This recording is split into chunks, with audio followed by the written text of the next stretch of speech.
नमस्कार दोस्तों, मेरा नाम है खुशहाल सिंह और आप देख रहे हैं हमारा यूट्यूब चैनल टैग बाबू का ज्ञान। दोस्तों, जैसे कि आप सभी को मालूम है कि आज जो है 22 सितंबर 2025 को कोल इंडिया में जितने भी कर्मचारी काम करते थे उनकी एनुअल बोनस को लेकर के डिसीजन होना था। स्टैंडार्डाइजेशन कमेटी की मीटिंग नई दिल्ली पे होनी थी और इसमें दोस्तों यूनियन रिप्रेजेंटेटिव और सीआईएल के बीच में बातचीत होकर के दोस्तों एनुअल बोनस का अमाउंट फाइनल किया जाना था।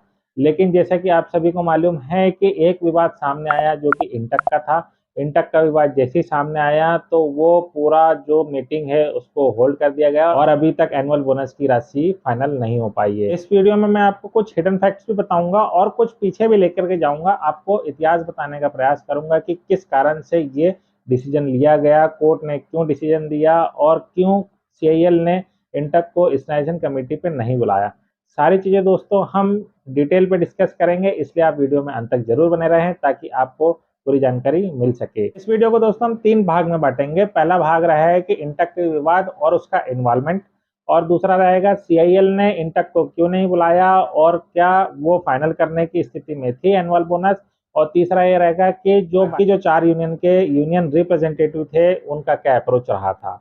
इसलिए दोस्तों आप वीडियो में अंत तक जरूर बने रहें। यदि आप हमारे चैनल पर नए हैं तो चैनल को सब्सक्राइब करना ना भूलें ताकि आगे भी आपको इस प्रकार की जानकारी और नोटिफिकेशन मिलती रहे। चलिए दोस्तों वीडियो को शुरू करते हैं।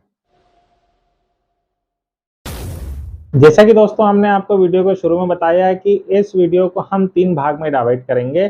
पहला भाग था इंटक का विवाद और उसका इन्वॉल्वमेंट। तो मैं आपको बता दूं कि एनसीडब्ल्यू 11 जब साइन हो रहा था, यानी कि 20 मई 2023 को जिस दिन एनसीडब्ल्यू 11 साइन हुआ था उस दिन दोस्तों उस मीटिंग पर इंटक भी शामिल थी। इसके पहले भी कोर्ट के द्वारा ये आदेश जारी किया गया था कि इंटक को उसकी एनसीडब्ल्यू 11 की कमेटी में बिठाला जाए और वो जितने भी कोल इंडिया के कर्मचारी हैं उनके वेतन समझौता पर भागीदारी कर सके। इसकी याचिका 10 फरवरी 2023 में ही इंटक के द्वारा दायर की गई थी कि वो नेशनल कोल वेज एग्रीमेंट की बैठक पे बैठ सके, और उसी में तय किया गया था कि जितनी भी कमेटी होगी उसमें इंटक को बुलाया जाना चाहिए। अब उसके बाद में जैसे ही एनसीडब्ल्यू 11 साइन हुआ, यानी कि 20 मई 2023 को जब एनसीडब्ल्यू 11 साइन हुआ उसके बाद में एक स्टैंडर्डाइजेशन कमेटी का गठन किया गया जिसमें 4 यूनियन के यूनियन रिप्रेजेंटेटिव को बुलाया गया, जिसकी अभी तक 5 बैठक हो चुकी है और 6वीं बैठक अभी 22 सितंबर 2025 को होनी थी। वो सिर्फ पीएलआर को लेकर के होनी थी जिसमें इंटक को नहीं बुलाया गया था और यही पूरा विवाद उठा। अब कहानी आती है कि आपको 5 मीटिंग पे जब इंटक को नहीं बुलाया गया तो 6वीं मीटिंग पे इंटक ने एक याचिका दायर कर दी कि हमको जब एनसीडब्ल्यू 11 जब साइन हो रहा था उस समय पे हमें ये अधिकार दिया गया था कि हम नेशनल कोल वेज एग्रीमेंट की बैठक में शामिल हो, और ये जो स्टैंडार्डाइजेशन कमेटी है ये उसी नेशनल कोल वेज एग्रीमेंट का एक पार्ट है, तो उसमें हमें हिस्सेदारी क्यों नहीं दी जा रही है, हम क्यों नहीं हमारे कोल वर्कर्स का डिसीजन ले पा रहे हैं जैसे बाकी 4 यूनियन सीआईएल मैनेजमेंट के साथ में लेकर के कर रही है। तो इसी को लेकर के एक याचिका जैसे ही इंटक ने डाली तो फिर 18 सितंबर 2025 को फिर से एक ऑर्डर निकला जिसमें ये बताया गया कि आपकी जो 22 सितंबर 2025 को एनुअल बोनस की जो मीटिंग होनी है जो कि नई दिल्ली में थी, तो 4 यूनियन के साथ में अलग से आपको 5वीं यूनियन इंटक को शामिल करना था।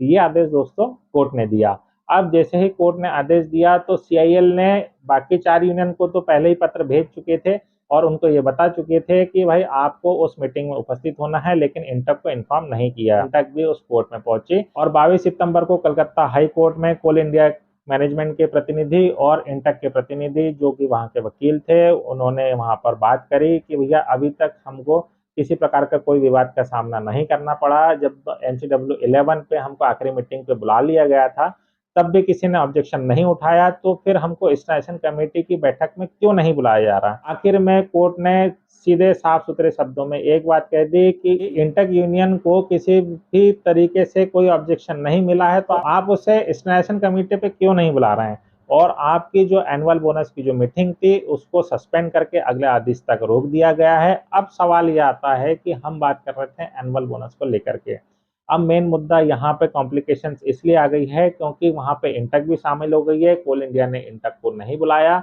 और बाकी 4 यूनियन जो थे वो नई दिल्ली में पहुंच चुके थे उस बैठक पर। तो फिर अब हमारी एनुअल बोनस का क्या होगा।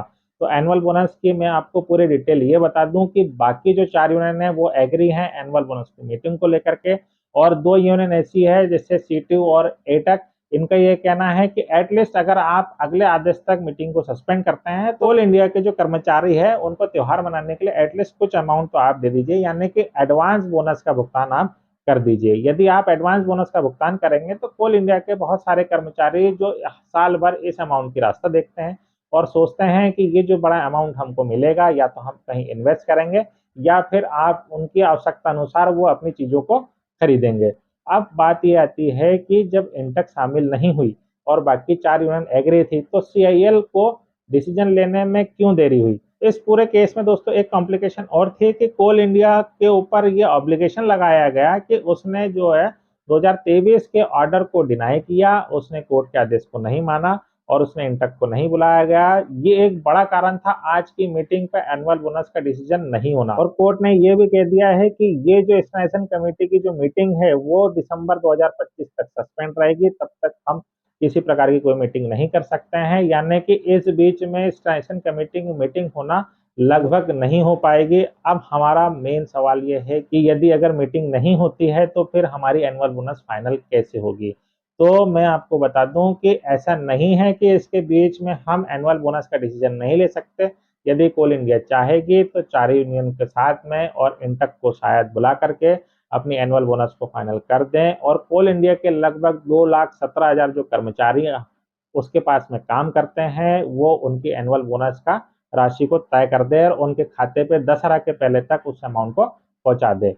अब सवाल यह है कि क्या कोल इंडिया ऐसा करेगी।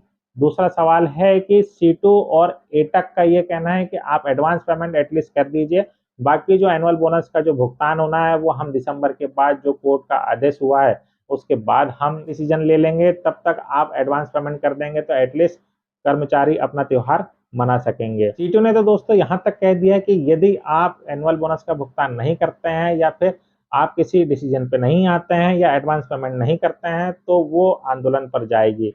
सीटू इसके पहले भी आंदोलन पे जा चुकी है, त्रिपुरा में भी दोस्तों यही केस हुआ था तो सीटू आंदोलन पे गई और वहां पे लोगों को उनके बकाया वेतन और बोनस का भुगतान करवाने में सफल रही।